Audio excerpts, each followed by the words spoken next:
Hey everybody, it's Ed Dale here, and I'm thrilled that you could make it along this evening. I've been a great admirer of Chad's for just the longest time, and I'm really thrilled that he's taken the time out to come along and talk to us.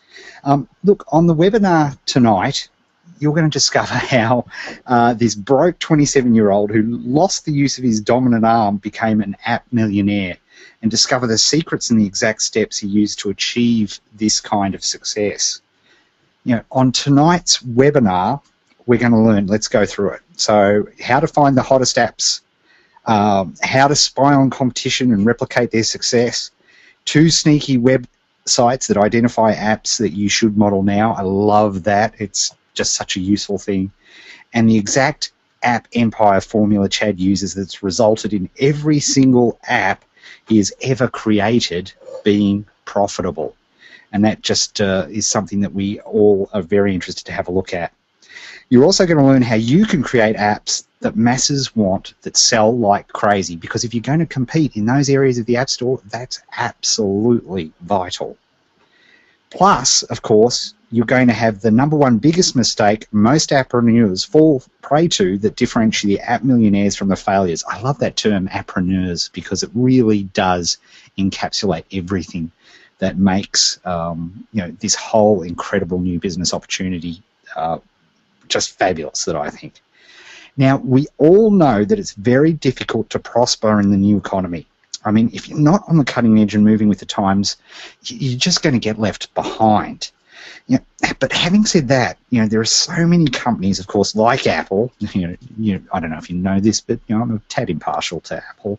And new entrepreneurs like Tim Ferriss, who's just released his amazing book, who are doing things that are really, really different. But not only are they surviving, I think they're also thriving in this new economy, and that's what being an appreneur is all about. There are so many ways you can make money with apps. Anybody who's been following me for any period of time knows that I'm highlighting constantly different processes, and that's why I'm so excited about this evening. There's obviously advertising revenue, there's affiliate marketing opportunities, my goodness, list building opportunities, not to mention a personal favorite, selling apps to local businesses, and so much more. I mean, there really is a bunch of different ways. But I suppose, the other thing is here, a lot of people ask, is it a legitimate thing? People wonder, is this all a fad? Is this just the latest thing? Well, let's have a look at some stats. I think you know my opinion, but let's have a look at some stats to back this up. Mobile devices now outnumber the number of human beings on the planet. I think I sort of push the odds significantly away. I think there's about 12 devices within an arm's reach here, but there are more devices than human beings on the planet.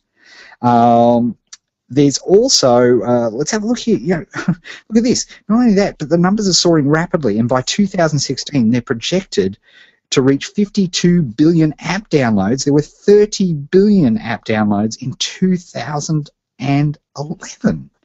Extraordinary.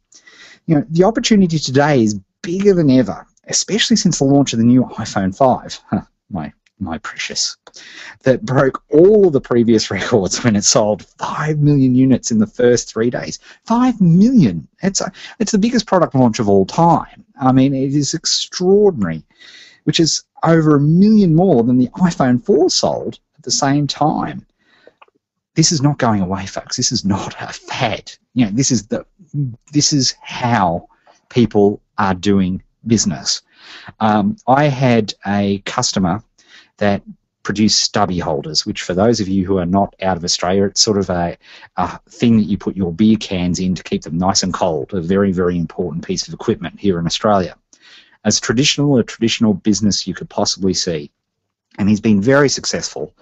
And I just asked him, just as a matter of interest, how much of the traffic that you're getting to your website now is from a mobile device? And he started laughing sheepishly and said, you know what, Ed, it's 30%. It's up from 4% just 12 months ago.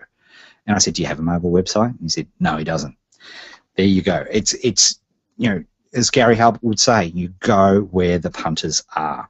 You know, Facebook, give you an idea. Look, I mean, Facebook are taking mobile so seriously that their CEO, Mark Zuckerberg, recently said in the next 3 to 5 years, Facebook's performance will be determined by how well we do with mobile. And that's so true.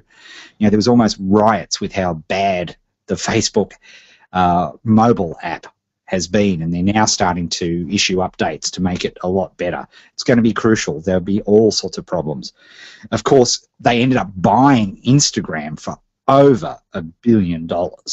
And that, I think people look back on that and see that that's a really useful thing as well. Recently, Facebook poured an enormous amount of money into its new mobile ad system, which